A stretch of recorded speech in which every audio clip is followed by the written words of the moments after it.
right. Hey, everybody. I'm William Green. I'm here with another Orchid chat with Stephen Van Kampen-Lewis. And today we have our special guest all the way from Alberta, Canada. We've got Dustin from Here But Not. And Dustin is a very, very successful grower. He's got an Instagram channel full of beautiful plants that take two hands to carry, and also a very successful blog with just so much information. Dustin, thank you so much for joining us today. Yeah, you bet. Thanks for having me on. I'm pretty excited to chat with you guys. Good, glad to have you. So I guess just to kind of get to know you a little bit, what kind of orchids do you typically grow right now? I mean, from what I've seen, it looks like a lot of Fragmapedium, Phalaenopsis, some Paphiopedilums. Yeah, that's pretty much it. I try to stick to the ones that are generally more interesting in the breeding realm and also that do well for me. Phalaenopsis are obviously popularly available. Fragmapediums, just like I got a couple of them and they did really well. And so I got a few more and a few more. And then after that, I got into Paphiopedilums because I had tried them like 10 or 12 years ago and I killed all of them. Oh no. And so after I had better success with the Fragmapediums and kind of understand orchid care a little better, I came back to the Paphs and now here we are. What kind of drew you to that group? Because I suppose where you are, you could grow pretty much anything you wanted. You could just adjust your conditions. So I grow indoors and my humidity is terrible. Like it averages 20 to 30% during the day, and at night it goes up to maybe 50%. My bedroom area, which is like a second spot that I have orchids, is a little more humid. It goes up to about 60, 70% at night, and then average around 45 to 50 during the day. But with all of the plants that I was trying to grow, you kind of have selective pressure essentially, and the things that survive you keep, and the things that don't you kind of say goodbye to. Right, totally. I cannot grow Cattleya. I don't know if it's related to water quality because I use tap water, which has a lot of minerals and alkalinity in it, or if it's temperature because our average temperatures are around 20 to 25 degrees Celsius, which I don't know what that is in Fahrenheit, but it's more mild, and Cattleyas just I can't do them. There are people in Calgary that do grow Cattleya as well. So, but the point is, I've kind of ended up with the plants that performed really well for me, and because they're rewarding, I just got more into them. Right. I've noticed. I think that's. I was gonna say I think that's really important because so many people, especially when they're first getting into orchids, like they'll just grab everything, right? And they get so sad when something dies, or they're really spending a lot of time on some plants over here, and then these ones are working for them. And you know, as you kind of go through that orchid journey, you realize like what does well in your conditions, and then you kind of focus on those.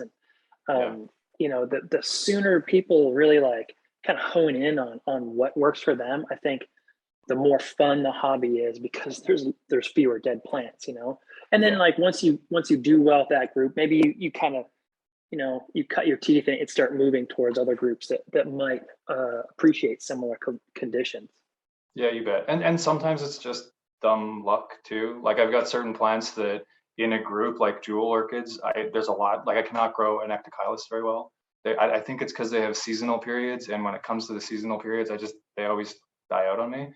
But Ludicea, Macotes patola, grow those really well. And those are at room humidity, and everything you read online says not to do that. So I think I'm just lucky in that specific plant.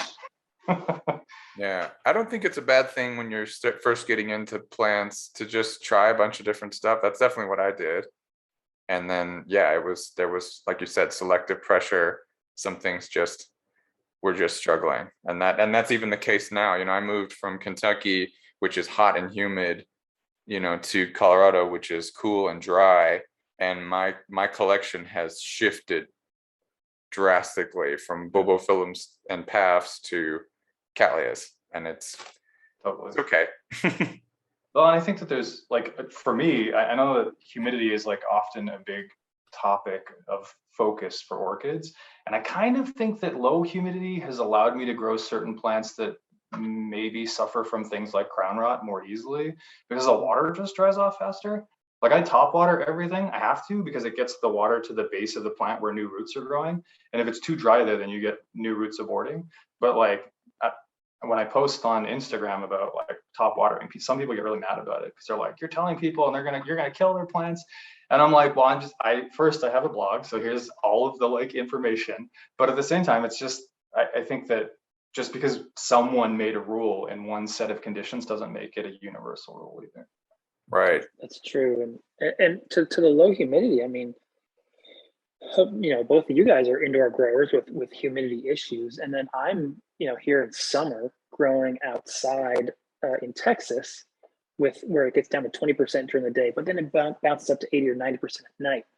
And one of the reasons I actually started my channel was to show people you can grow successfully under these really hot, really dry conditions during the day. And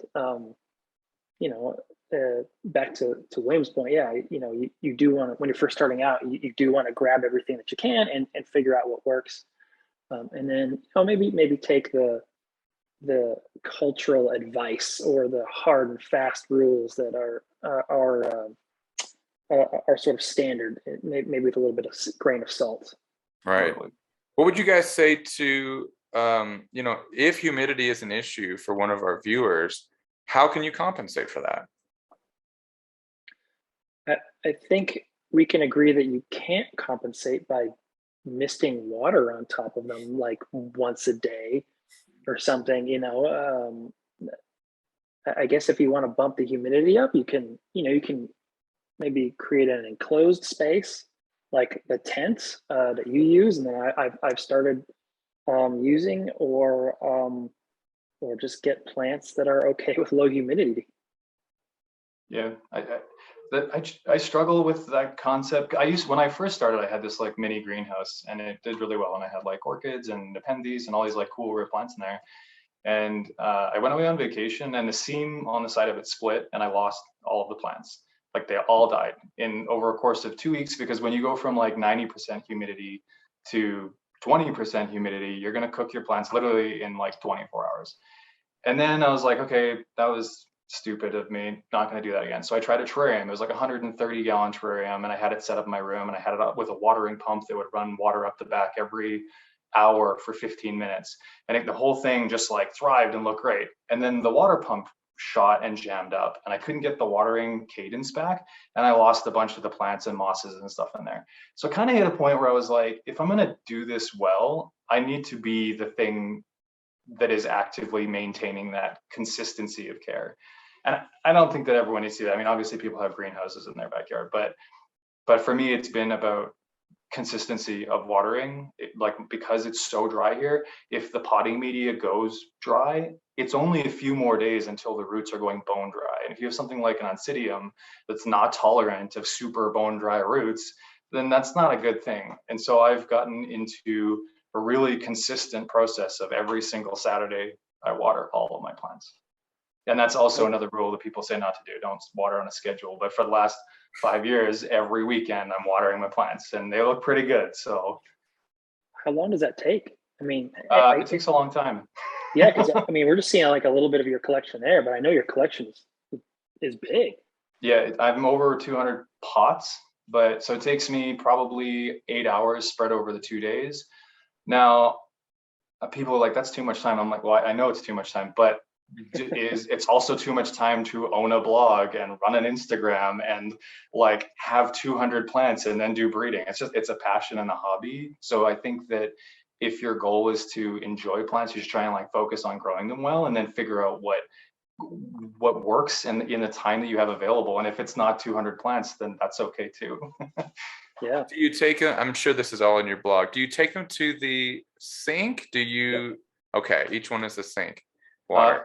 Our tap water is alkaline, so about 150 to 250 parts per million calcium carbonate. So it's hard water, and that means every irrigation cycle, as the water drive, it leaves behind hard water deposits in your potting media. So if all you're ever doing is spraying and topping up the pot, then those over time build up, and then that starts to push your potting media pH up. And once you go past the pH of about 8.5, you start getting nutrient lockout pretty aggressively. And it's not that the pH is bad for the orchids, it's just about how it affects the nutrient transfer in the orchid roots.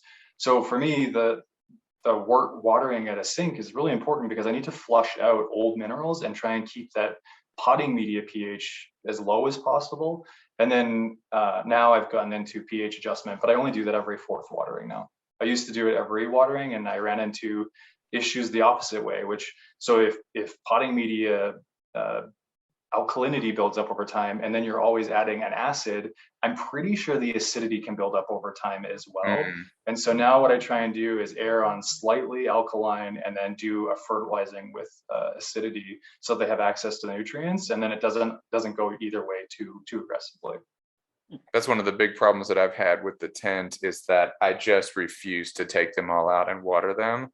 So I use a tank sprayer. I try to get the water to drench the pots and drip through, and just, but it's probably not as good as it would be if it was a good flush. How do you measure pH? And could you say that again about what pH is the best for nutrient uptake? So when they do, so initially I didn't believe the pH was like really that big of a deal, because I was like, I live in the Rocky Mountains, our soil is alkaline, and there's plants everywhere. And I was like, so how is this a thing? But the more that I looked into it, I understood that certain plants that are adapted to grow in alkaline soils had adaptations to thrive in that. So they're reliant on calcium, they're not as reliant on iron, and so there's certain conditions that they require to do well. Can you repeat the question? I forgot the initial part. I was just curious how you measure the pH and what your target pH is. So my out of the tap, I'm about 7.9 pH, 7.5 to 7.9, depending on time of year. There's a lot of runoff from the mountains, then the pH goes down, obviously. I use just a pH meter. I also have a backup of litmus paper tabs, just to make sure that the pH meter is still in line, because they over time can kind of crap out on you. And so I try to, on my acidic feeding day, I go down to about 6, and that's like every 3 to 4 weeks ish, sometimes a little longer too. Nice. And to use for acidification of the water, I used to use pH down, and then I changed brands, and the second brand that I used just caused a lot of problems. It was causing the calcium to precipitate out in something, and the original brand that I was using wasn't doing that. And so then I was like, it ended up causing a lot of problems with my plants. So then I started experimenting with other acids. I tried vinegar, malic acid, citric acid, juice, and all of those in some capacity caused problems. So I was like, why am I like trying all of these different things when the first thing that I tried did really well for like over a year? So at this point, I'm back to pH down by General Hydroponics, which I think is a blend of phosphoric and citric acid, but without sugar. If you buy citric acid like on Amazon, it's for baking, and there is like a sugar component to that. And I think that that's what caused my initial problems, and I just couldn't find a version of that was really pure. Is that the one it's got like a red label? It's an orange bottle. An orange bottle. Like the liquid is orange. Yeah, because I've used that. Our water, tap water here is Liquid Rock as well, and when I was using tap water, I use rainwater now, but I was started with a citric acid type of thing that I bought from a hydroponics store, and it may have been that same one. I found it was pretty good. Yeah, it might have been. The one that I used after that was like a local brand, and it was in a white bottle. And I was kicking myself for that for so long, because it caused like I lost a lot of my plants because of whatever was going on there. I'm going to switch gears a little bit, because I'm chomping at the bit to find out about Fragmapedium Kavaca. First of all, the story about how you got this plant. I think you didn't even think that's what you were getting, right? It was a surprise. Yeah, no, I was trying to get so it was from Equigenera, and what I had purchased was a Fragmapedium Fritz Schomburg, which is Kavaca by Bessier. And I think what happened, I don't think that it was like a mix-up of plants. I think it was an accidental self-pollination. In my other Fragmapedium, self-pollination is very common. Like if you splash flowers on the petals at all, if you splash water on the petals, self-pollination happens very easily. Oh, that's interesting. And so part of me thinks that they probably pollinated it with Bessier and then had a bit of water get in there, maybe from a rain or something. And there was maybe a mix of the parent pollen with Bessier. And so some of the seedlings probably bloomed out as Fritz Schomburg, and some of them maybe came out as Kavaca, or it was just a mix up in shipping. I don't know. Interesting. Is it possible that it just happened to take after more of the Kavacii parent, or are you pretty sure it's?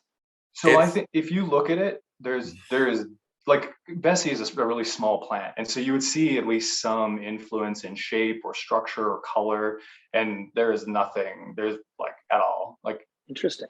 And I posted online and had guys like Olaf Gress take a look at it, and everyone was like, no, it's Kavaca. Huh, cool. So how are you growing this thing? So it's behind me. Let me grab it, maybe. This might be if things fall over. Whoops.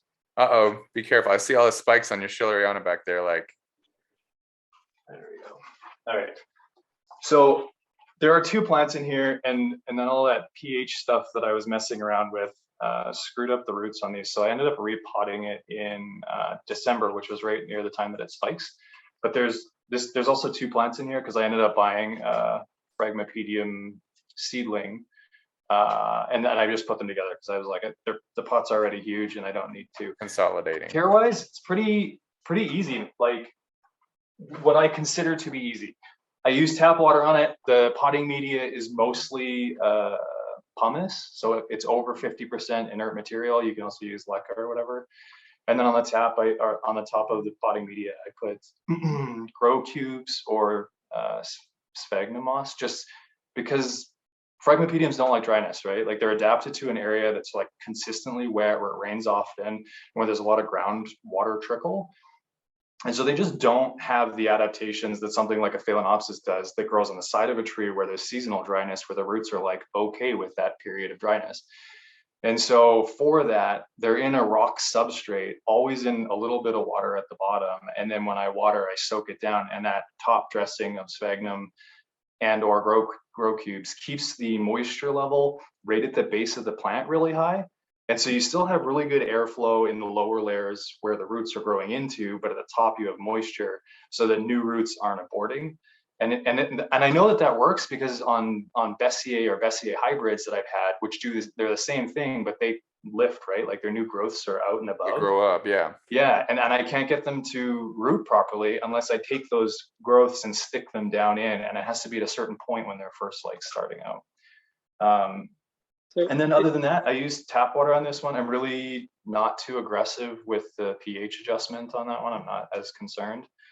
I don't know if you guys have ever watched Ed's Orchids in the UK. He once talked about organic potting or organic fertilizer, and I use that a lot with all of my Fragmapediums because they seem to be able to really like handle a heavy feeding. Steve, I think your fertilizer do you use an organic fertilizer? Yeah, Jim's Purely Organic is sort of a slow release powder that is, I mean, it's in the name, it's organic, Yeah, and the stuff that I use it's a combination of rock dust, so it's like literally pulverized mountain rock. It's got insect frass. I also put some shrimp meal in there, and then blood meal. And blood meal is just like blood, and so it's got iron and predominantly nitrogen. And when I do the feeding with that, man, like because I only do it a few times a year, and in the spring, as soon as it hits, they're like, and wow. and so. So do you have like a water well? Sorry? Do you have like a water well underneath to hold like that a reservoir? Yeah, a small one, but there's a tray that like catches water. Oh, nice. Okay. A tray for sushi. And so Dustin, and the reason I ask is, you know Dimitri in France, right? I think so. Yes. Yeah. He's setting up an ebb and flow thing today, actually. Cool. And he's going to throw a Fragmapedium Kavaca in there, and I showed him a link to Orchid Zone, I think the one that's owned by Jason Fisher, and they used to do ebb and flow system for their Kavaca. Yeah, exactly. It's a really cool video, and it just kind of shows that how wet that species really likes to be, and so. Yeah, and the flushing is super smart. Like, so one of the things that I've always had a challenge with that group of plants is that people say they need really pure water, and so then the pendulum tends to swing in the opposite direction, and people are like, I only use rainwater or RO water, and I'm like, the problem with that specific genus or that group within the genus is that they come from the Andes Mountains, which in an area that used to be underwater during the Cretaceous period, where you had a lot of like calcium buildup, the same way that we are in North America, and why our groundwater is alkaline. And so I think that it comes down to pH. It could be calcium, but if you're using RO water that is not buffered and is easily influenced by organic acids, then your pH can go below like 6.5-ish pretty easily. And I think that really messes with whatever adaptations they have for nutrient absorption or what they need for like tissue growth. I don't know, but I think that specifically with Kavaca, a lot of people struggle and get like Erwinia and rots. And I think that the reason out of that is because they're not using something that buffers the pH and prevents extreme acidity. I think you just gave me something to try. Sorry, Stephen. I was gonna say, it sounds like that works perfectly with your tap water. Yeah, and I think that's honestly, I think it's dumb luck. And I think that's the only reason I really do that well with them. And it's the same with the paths. They come from really similar conditions. And I also do well with Ludicea discolor. And I was like, why? Like, of all of these. And then someone posted a photo of Ludicea discolor in situ growing on limestone with this huge bush, just like stuck to a rock wall. And I was like, well, that makes sense now too. That's great. Maybe the reason why my paths aren't doing so great is because I'm doing what I said I was doing earlier, which is not really taking them and flushing them very well, just kind of watering from the top, letting them drip a little bit, but not getting a really good flush. Yeah. I would probably say that that's an easy way to start that, because otherwise you get that buildup of acidity and organic material and stuff in there. And like, let me grab one of the other pots. Now, Steve, you don't have that problem because you water with a hose. I water with a hose. I've got a 2,500 gallon rainwater catchment. So I just hit everything with a hose. Oh, yeah. So the calcium buildup issue isn't a thing for me. Yeah. So this is a pot of seedlings, Fragmapedium Pink Panther by self. And when I deflasted these, it was too early. They were like less than an inch long in the leaves. And everyone online was like, you deflast way too early, they're gonna die, like it's not good. And from my perspective, if you can apply like really targeted good care early on for something as small as a seedling, then it's gotta be pretty good for the adults as well. And with these, I should have repotted them ages ago. Like there's they look like they're doing okay. What do you think, Steve? Yeah, they look all right. All right. Yeah, so I think that the pH thing, it's either pH or calcium. I don't know what the specific thing is. I haven't been able to like run a full experiment. I would love to. If I had more space, I would like run one with calcium, one with a granite, one with RO, one with rainwater, and just see what happened. You need a lab. I know. I need a lab and a big house. And we need to GoFundMe for Dustin to get a lab going. And actually, that makes me ask the question. Are you going to keep growing in those conditions for the foreseeable future? Or do you think you'll get a greenhouse, or what are your plans? So when we talk about, like when I talked about the enclosure thing and terrariums, it has made me very hesitant to ever want to have a greenhouse. It gets so cold here in Canada. Like we're down to -35 in the coldest days of winter around December. And I hear every now and then there's someone posts online, oh, my heater kicked out and I killed everything. Lost everything. And I've done that twice now, and I just don't have an interest in ever doing that again.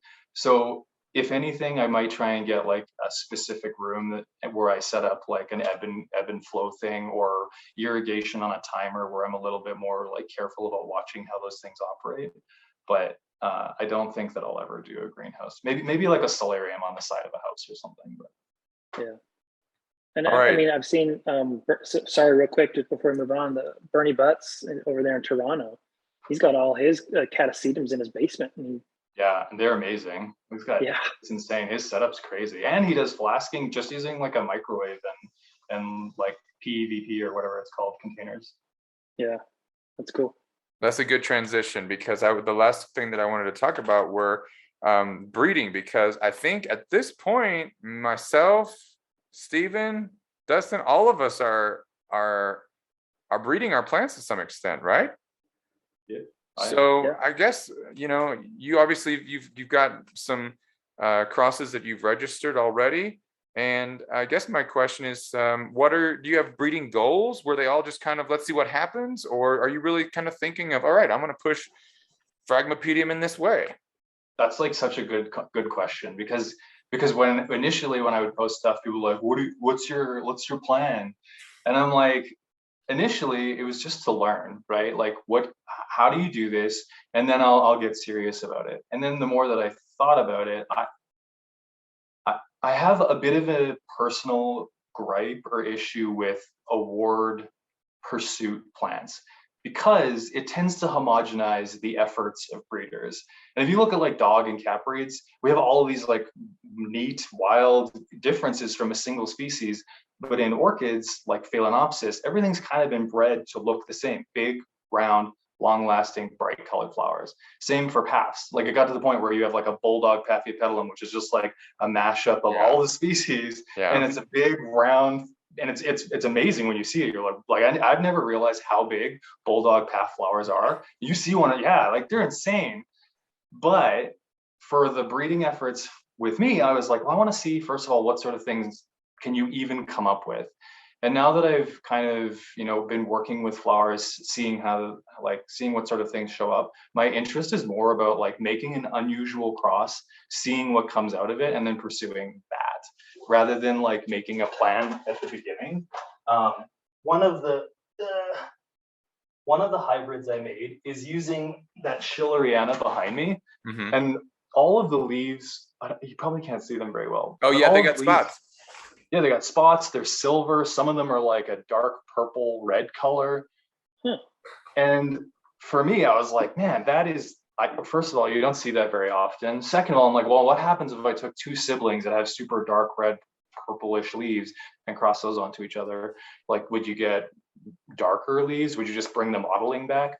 And so for me, it's more about like playing with it. I'm not as concerned about winning awards.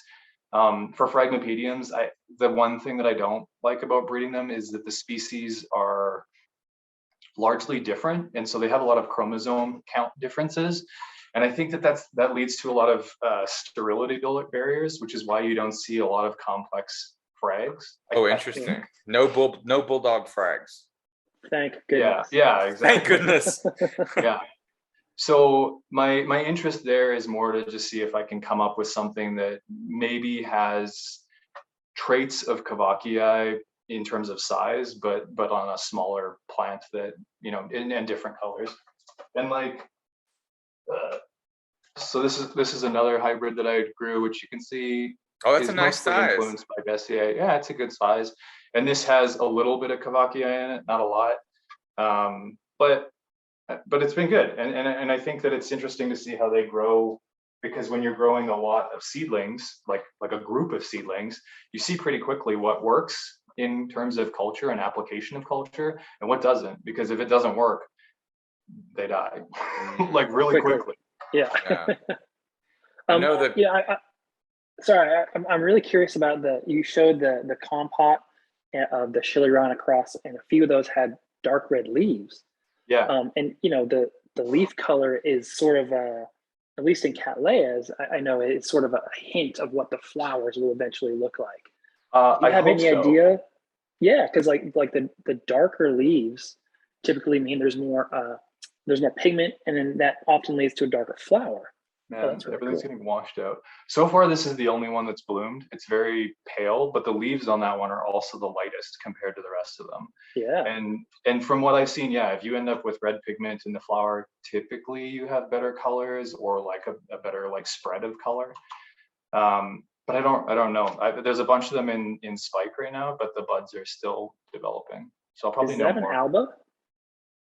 No, it looks like it because of the light, but it's actually got like a fuchsia pink color. Oh yeah, it looks white on screen. Yeah. Oh, it's gorgeous. It is, yeah.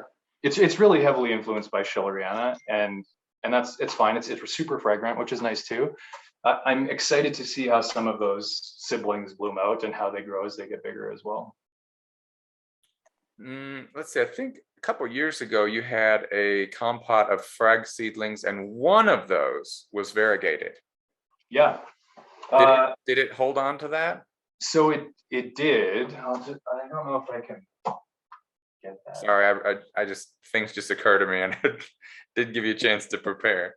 No, it's all good. I figured that would come up in question. So it's still in here. It is now a big compote.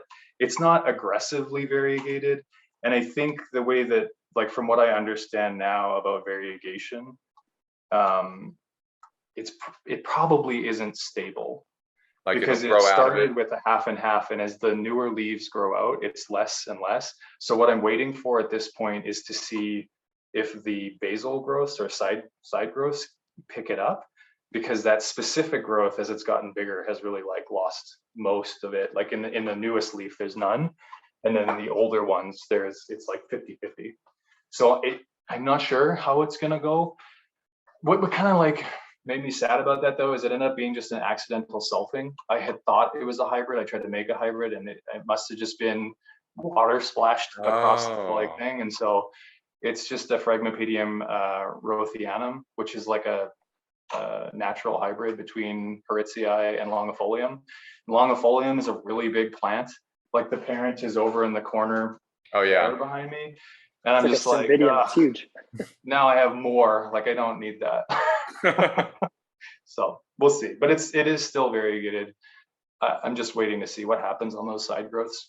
That's interesting. I'm breeding, one Cattleya species, and I have been really been interesting to see what came out of one seed pod, and now my goal is I just want bigger flowers, and I might actually be inclined to breed for fragrance too, because I do love fragrance, and if something seems, one of them seems a little bit more powerful, I definitely would want that to be part of it as well.